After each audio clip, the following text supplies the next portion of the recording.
El mito de los 5 soles cuenta la historia de la creación de la tierra y de los hombres, así como el papel que desempeñaron las divinidades. Los 5 soles corresponden a 5 periodos, en cada cual reinaba una divinidad, pero cada vez surgía una catástrofe y los hombres desaparecían. Entonces volvían a renacer, hombres nuevos con la dominación de una nueva divinidad. Ahora, según la leyenda azteca, vivimos en el 5.º sol, que perecerá por un terremoto. Bienvenidos a Recordando la Historia. Al principio no había nada. Así el dios eterno Ometecutli creó al hombre y a la mujer para que poblaran el mundo.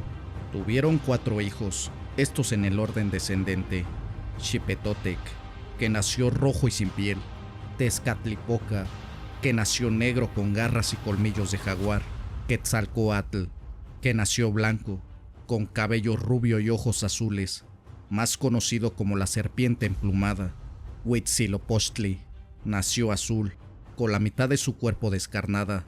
Al paso del tiempo, los 4 hermanos se acordaron en crear una obra que los venerase y dignificase como dioses. Crearon al hombre y a su mujer. La pareja se llamaba Macehualtin y les ordenaron tener hijos que le rindieran honores como dioses. Después crearon los mares, lagos, las montañas donde pusieron animales para que el hombre se alimentara por la caza. Finalmente, la obra era completa, excepto que habían tinieblas en el Tlatipac. Nunca era de día, puesto que no había sol.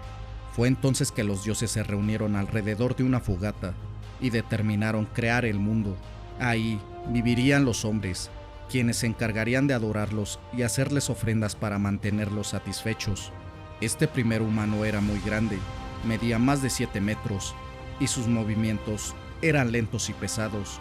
Sin embargo, con la poca habilidad que tenían, era muy poco común que chocaran entre ellos y cayeran al piso, y ante la dificultad que tenían para volver a levantarse, morían en ese mismo lugar. Junto con otros primeros seres humanos, los dioses también crearon a Ocelotonatiuh, el primer sol de tierra. Estos seres habitaron la tierra por alrededor de 700 años, hasta que los dioses discutieron y decidieron acabar con ellos, al no ser seres dignos frente a sus ojos, pues además de que no eran listos ni ágiles, los consideraban inútiles.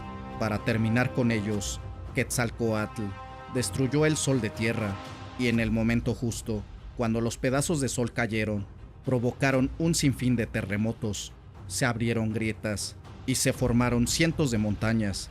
Los únicos sobrevivientes fueron quienes pudieron convertirse en algún tipo de planta.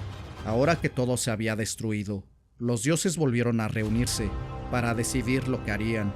Entonces se determinó nuevamente crear al sol, pero esta vez de viento, llamado Hecatonatiuh. Los nuevos seres humanos eran más pequeños y ágiles, y en esta nueva tierra las cosechas podían crecer en abundancia. No obstante, después de otros 700 años, los dioses volvieron a considerar que estos seres no eran dignos de seguir existiendo. De esta manera, el sol de viento fue destruido, y con ello se generaron fuertes aires que hicieron volar las cosas por todos lados.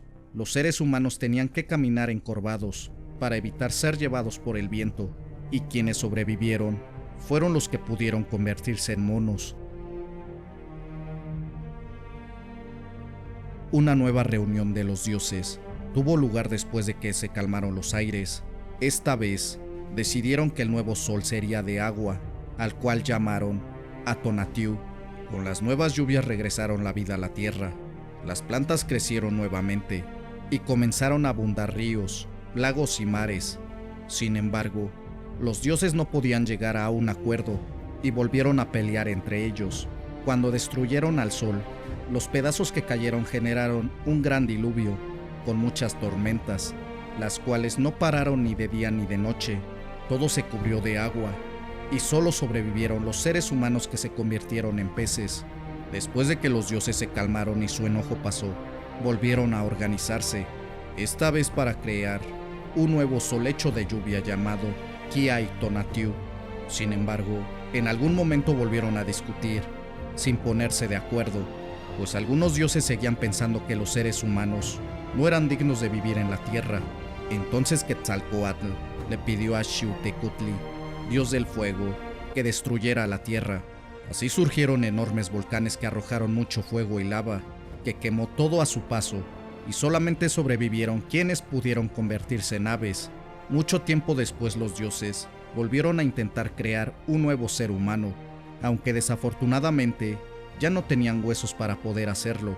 En ese momento, uno de los dioses recordó que Mictlantecutli, dios del inframundo, aún tenía un hueso, así que fue a verlo al Mictlán. Cuando Quetzalcóatl le pidió el hueso, este no quiso entregarlo, así que forcejearon hasta que el hueso se rompió. Después de un tiempo decidieron que cada quien conservaría una parte. De esta manera Quetzalcóatl regresó con los otros dioses y crearon al ser humano tal cual fue definitivamente. Este mito se ha manifestado dentro de muchas comunidades indígenas de México, aunque adaptándose a los nuevos contextos y presentando algunas variaciones a través de los siglos.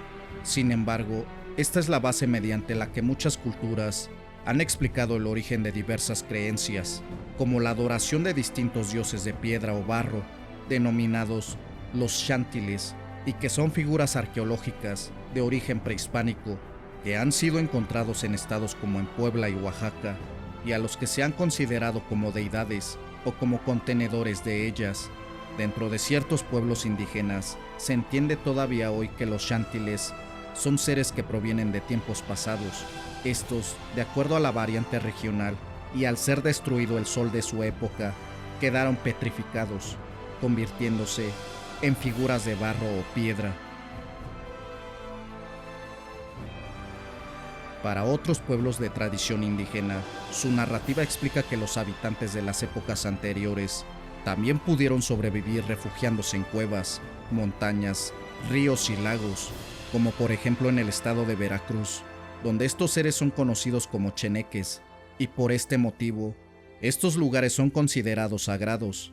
Estos diversos espacios naturales, al ser el lugar donde habitan dichos entes, son los lugares predilectos para realizar prácticas comunitarias, las cuales buscan mantener algún tipo de comunicación con ellos, como es el caso de los rituales de petición de lluvia. Es en estos entornos naturales donde se les pide agua para las cosechas de la temporada. También existen rituales de cacería que, aunque muy escasos, aún se siguen realizando en algunas comunidades indígenas, y son en estos rituales que se les pide permiso a las entidades para cazar y estar en su territorio, puesto que ellos son los dueños de todo lo que se encuentra en él.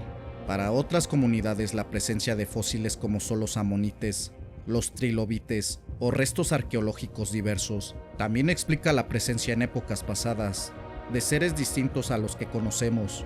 Por ello, los fósiles también pueden ser considerados como elementos sagrados, precisamente por haber vivido o al haber sido fabricado en otros tiempos. Existen también ejemplos de plantas y flores que poseen formas peculiares, asemejando animales o formas humanoides. Esto para algunas culturas puede entenderse como un ejemplo de los habitantes de otros tiempos que se transformaron o sobrevivieron por medio de estas formas. De igual manera, muchas construcciones prehispánicas, cuyo origen se desconoce, son entendidas anímicas, como por ejemplo, las construcciones que fueron realizadas por gigantes. Sin embargo, después de tantos eventos caóticos y destructivos, solo sobrevivieron las edificaciones. Por ello, no se han encontrado los restos de gigantes que las construyeron. Para diversas comunidades de la región huasteca, por ejemplo, las llamadas antiguas, también son seres de otros tiempos que son veneradas hasta el día de hoy, y los especialistas rituales, quienes pueden comunicarse con ellas, entienden su lenguaje. Por este motivo pueden conocer lo que quieren que se les ofrende, en qué cantidades y en qué momento. Estas entidades que adoran en las diversas formas pétreas que presentan, al haber estado en una o más épocas pasadas, poseen un mayor conocimiento. Por este motivo también son utilizadas para cuestiones de curación dentro de las distintas prácticas de la medicina tradicional mexicana. Para ello, son elaborados complejos rituales en que se busca la recuperación de la salud del paciente con la intermediación del especialista, y donde el papel principal recae en estas entidades. Si bien Es erróneo hablar de una continuidad sin incorporaciones de diversos elementos desde la época prehispánica hasta la actualidad.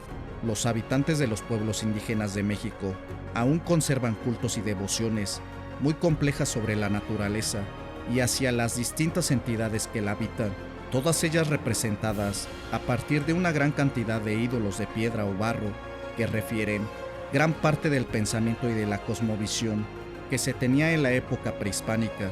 Durante varios siglos se han juzgado de distintas maneras, tanto las costumbres como las prácticas rituales de las culturas mesoamericanas.